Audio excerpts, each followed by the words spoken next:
तो मुगलों को अपना मान लेना और ब्रिटिशर्स को गाली देना यह भी फिर ठीक नहीं है, क्योंकि ब्रिटिशर्स ने कम से कम अपने समाज में लोगों को यह तो बताया कि कॉलोनियलिज्म एक बुरी चीज थी। इसी यूरोप ने यूनाइटेड नेशन का जो एक पूरा का पूरा स्कीम बना करके डीकॉलोनाइजेशन को प्रमोट किया।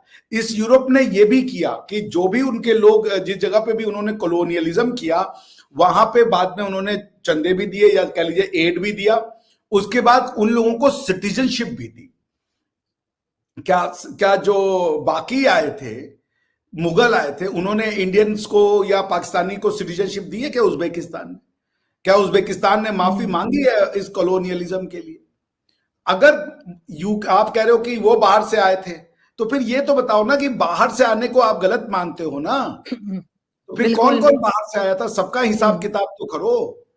तो मुगल अपने हो गए और बेचारे अंग्रेज विरोधी हो गए, अंग्रेज कॉलोनाइजर हो गया, दुश्मन हो गया, गोरा दुश्मन हो गया, और मुगल्स अपने बड़े हो गए। क्योंकि जो आपको अपना और ले लिया आपने, वो मुगलों ने भी वही काम किया। हालांकि अंग्रेजों ने वो काम नहीं किया, अंग्रेजों ने हमारे स्कूल कॉलेजेस को नहीं तबाह बर्बाद किया, लेकिन मुगलों ने, खिलजियों ने, इन लोगों ने आकर के भारत की पूरी आइडेंटिटी बदलने की कोशिश की। मंदिर तोड़े, लोगों के स्कूल कॉलेजेस तोड़े, शिक्षा पद्धति छोड़ी, उनके धार्मिक मान्यताओं का अपमान किया।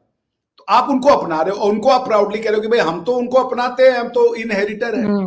पाकिस्तान की सिटी कैपिटल इस्लामाबाद जो है, इसका आइडिया औरंगजेब को आया था जब उसने मथुरा में मंदिर को तोड़ करके और उसकी जो विग्रह था उसको जाके मस्जिद के सीढ़ियों में चुनवा दिया था आगरा के। उसने मथुरा का नाम परिवर्तित करके इस्लामाबाद रख दिया था। तो पॉइंट ये कि फिर आप एटलीस्ट जो इन दोनों को या तो विरोध करे तो उसके पास ये कहने का हक है कि भाई अंग्रेज तो जो उन्होंने किया वो दोनों ने गलत किया। हाँ, अगर आप अंग्रेजों को गलत कह रहे हो तो फिर मुगलों को भी गलत कहो, खिलजियों को भी गलत कहो, इस्लामिक आक्रांताओं को भी गलत कहो। अगर आप सिर्फ एक को गलत कह रहे हो, क्योंकि हम तो यही कहते थे, हम कहते थे कि हमारा घर था तुम क्यों आए। अब इसमें इंटेलेक्चुअल डिसऑनेस्टी है कि भाई तुम्हारा घर कैसे था, एक समय सब बाहर से आए, सब ये आए। अरे भाई, तो एक समय पैसे का कॉन्सेप्ट भी नहीं था, तो अब सबका पैसा छीन ले हम, क्योंकि लोगों को पैसे का कॉन्सेप्ट तो बाद में आया, सिविलाइजेशन के बाद आया, हमको कि वो सब हमारा हो गया। ऐसे नहीं होती चीजें। तो जो बात यूएन चार्टर ने कही कि सबको सबका घर दे दो, इसी को नेशन स्टेट कहते हैं। नेशन स्टेट को, यूएन चार्टर को तो आज कोई भी नहीं एक्सेप्ट करता ना। और यूएन चार्टर का मैं आपको थोड़ी सी लीगल पॉइंट भी बता दूं।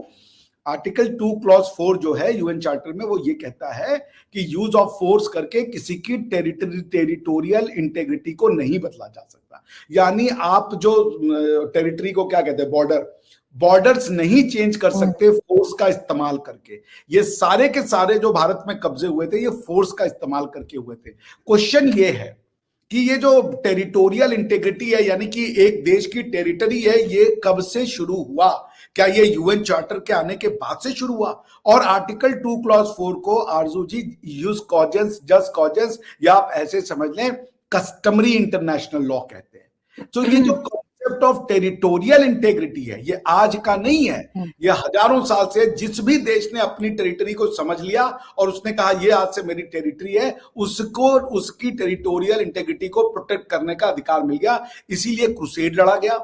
अरबों ने भी लड़ा, ऐसा नहीं है अरब भी तुर्कों से लड़े, उन्होंने भी उनको मार के भगाया। बिकॉज यही तुर्क आकर के बेचारे बगदाद को इन्होंने ने जितना हिंदुस्तान का डिस्ट्रक्शन नहीं किया, उससे ज्यादा उसने बगदाद का डिस्ट्रक्शन कर दिया था, अरबों को मार करके उसने बिछा दिया था।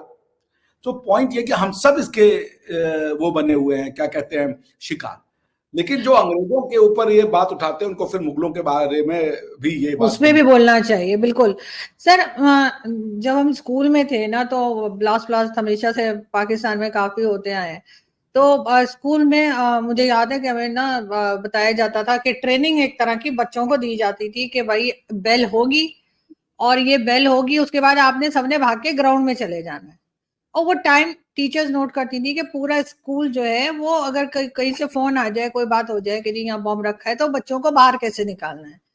तो वो, अब ये और बात है कि जब छुट्टी की बेल होती थी तो हम उससे पहले बाहर आ जाते थे, जो हम बॉम्ब की सुन के आते थे, तो हमें उससे फर्क नहीं पड़ता था। तो हम लोग हंसते थे कि यार हम तो उससे भी पहले बाहर आ गए। तो ये जो हादसे हो रहे हैं यूके में या अमेरिका में, कई दूसरी कंट्रीज में, जिसमें कभी गन लेके कोई आ जाता है, कभी इस तरह से चाकू के हमले करता है, चाहे किसी भी चीज से उसका रिलेशन हो, वो मैं उस बहस में नहीं जाऊंगी। बच्चों को कोई ट्रेनिंग देनी चाहिए कि आपने बचना कैसे। अब उसने अकेले ने 3 बच्चों की जान ले ली और कितने 8-10 बच्चे और जख्मी कर दिए। बच्चे भाग नहीं पाए, बचा नहीं पाए उस अकेले आदमी से, अकेले इंसान से। आपको लगता है कहीं ना कहीं टीचर्स की, स्कूल की रिस्पॉन्सिबिलिटी है कि बच्चों को सिखाया जाए कि कैसे अपने आप को बचाना है? हाँ बिल्कुल, आपकी बात बिल्कुल सही है, थोड़ी कमी रह गई होगी। देखिए आरजू जी, मानवीय समाज जो है इसमें ये सब चीजें होती रहेंगी। अगर ये आइडियोलॉजिकल नहीं है तो प्रॉब्लम नहीं होता। जैसे कोई होगा बेटा अपने गुस्से में आकर के लालच में माँ की हत्या कर देगा, कोई पति होगा गुस्से में आकर अपनी पत्नी की हत्या कर देगा, कोई रोड पे चलते हुए पैसा लूट लेगा। ये समाज में होगा। इन्हीं को कंट्रोल करने के लिए आप सोशल ऑर्डर बनाते हो, लॉज बनाते हो कि ये होंगे। इनको जीरो नहीं किया जा सकता, इनको मिनिमाइज किया जा सकता है किसी भी सभ्य समाज में। आप उसी को सभ्यता कहते हो जहां पे इनके होने की घटनाओं का दर कम होता है। पाकिस्तानी इतने दोगले होते हैं ना, इतने बेकार होते हैं ना, इनको मैं क्या बोलूं।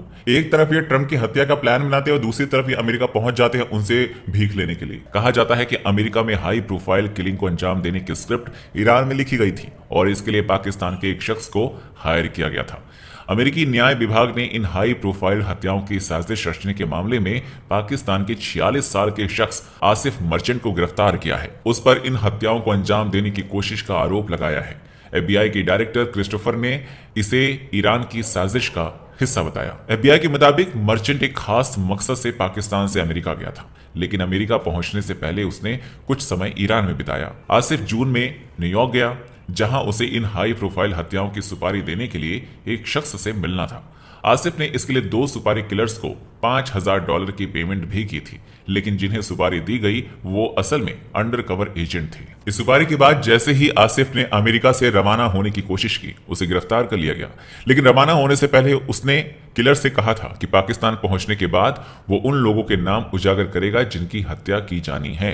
सूत्रों के मुताबिक न्याय विभाग ने आसिफ पर आरोप लगाते हुए ट्रंप के नाम का उल्लेख नहीं किया गया, लेकिन जिन लोगों को निशाना बनाया जाना था उसमें ट्रंप शामिल है। अभी आपने हाल में ही देखा होगा कि ट्रंप के ऊपर एक चुनावी सभा के दौरान उन पर हमला हुआ, उनकी जान लेने की कोशिश की, उन पर गोलीबारी की गई, लेकिन निशाना चूकने की वजह से वो बाल बाल बच गए। लेकिन इन्हीं हरकतों की वजह से पाकिस्तान बदनाम है। पाकिस्तानी लोग इसीलिए बदनाम हैं और जिस तरह की ये हरकतें करते हैं, एक तरह से कहा जाए कि जो हाथ इनको खिलाता है ये उसी हाथ को काटे में विश्वास रखते हैं। ये किसी के सगे नहीं हैं, ये हर किसी को सिर्फ और सिर्फ इस्तेमाल कर उसे नोच खाने के लिए तैयार रहते हैं।